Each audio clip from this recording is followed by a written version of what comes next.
What is going on, guys? Newton here with MMO Play, bringing a review of Grand Chase M. This is a free-to-play game for iOS and Android devices. Now, if you guys are familiar with Grand Chase, it was a popular MMORPG for PC, and I believe it was shut down.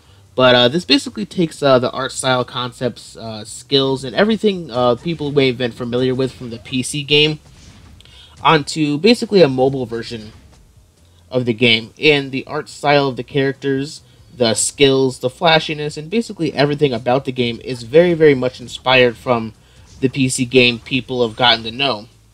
So, the MMORPG that was on PC was basically you controlled one character, you grinded through levels, explored various areas. Now, this takes, the characters and the classes from the PC one, and you kind of put them into a party and go through different levels. So, it's a little bit different on the mobile version, but I gotta say, they've done a really, really nice job on this game. The animations are nice, the characters look great, the skills and the classes all feel really, really nice, as well as the combat and the interaction with the characters that you take charge of. And I gotta say, they've done a really, really nice job. So, let's go ahead, go back, and I'll show you the different things you can do in the game. I mean, there's a ton of stuff you can do with just your heroes. It's more than just running through different levels with your characters, leveling them up. I mean, you can go over your different heroes, you can obtain new heroes, level them up, equip them with new weapons, armors, powers, and other things like that the more you play the game, which is really, really cool. So you do have, each character can get much, much more in depth than what you already see them as now.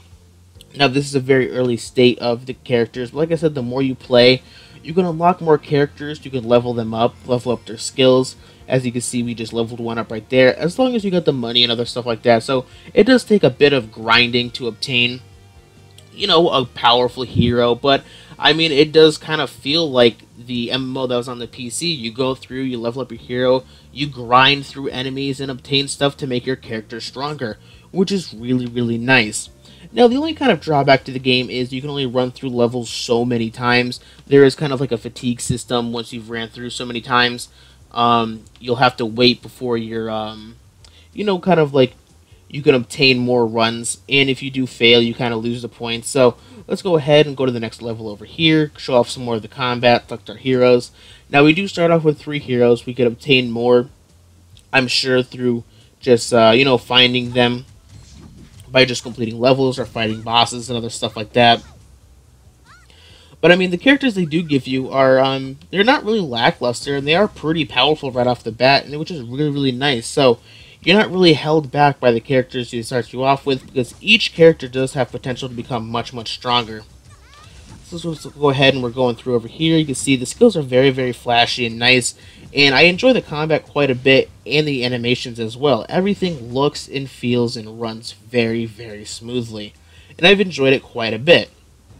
So the levels are a little bit short, and I'm sure they get longer, and I've noticed them getting a little bit longer the more you progress, along with boss fights at the end of each zone, which is really, really cool. So, the environments are always changing, the challenges are getting tougher the more you progress, which is really nice. So let's go ahead and continue over here. We have specials we can obtain, which are big flashy skills that deal tons of damage, which is really, really cool. I like that. It makes your heroes feel powerful and, not completely useless at times. Let's go ahead and keep continuing. Now, as you can see, the characters kind of take charge and do their own thing, fighting the enemies, but you do have a little bit of interaction down below with their cooldown skills, which is nice, and you can use them strategically, save heals for when you're really in trouble, save bigger cooldown skills and hits for bosses, like one we're about to fight right now. Let's go ahead and utilize our specials. As you can see, we're doing tons of damage, or I think it's a big heal. Yeah, it's a big heal for that one. We're going to go ahead and use our Bowman special, which will probably be a lot of damage onto the boss. And we did deal quite a bit of damage right there, so let's go ahead and use our other cooldowns. And there we go, we just took out that boss, which is really, really cool. It's nice. Now, it's a good mix of kind of the auto combat mixed with a good interaction of the party that you're leading. And it's a little bit of an interesting concept through the battle style, but I really like it, and it works very, very well. I've enjoyed this game quite a bit, and it doesn't really push you for microtransactions and other things like that. Now, you can purchase them to run more levels and other stuff like that, or to obtain better equipment, but everything is obtainable by just, playing the game, which is really, really nice. So So now we just completed over there. I think we're going to go obtain a new hero, and we did. And it's a rare one, which is really, really cool. So we do have chances of getting rarer heroes if you choose to spend the money for microtransaction stuff. I mean, you don't have to, but once again, everything is obtainable just by putting a little bit of time into the game.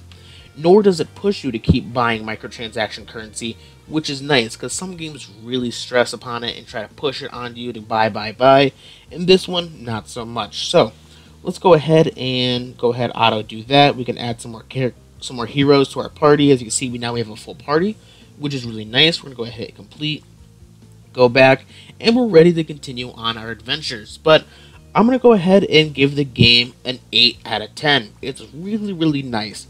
The combat style is great. The animations are great. I love the flashiness of the skills. And overall, it was a really fun and engaging game right off the bat.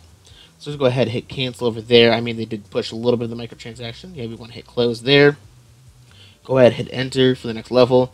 But like I said, they've done a great job with the game, and I've enjoyed it quite a bit. And this is one I suggest you guys check out, just because it's fun, simple, and I mean, it's an overall blast. I've enjoyed it quite a bit, and it's really, really fun. So like I said, I'm going to give it an 8 out of 10. If you guys have enjoyed this video, don't forget to like and subscribe for more. But until next time, guys, I will talk to you later.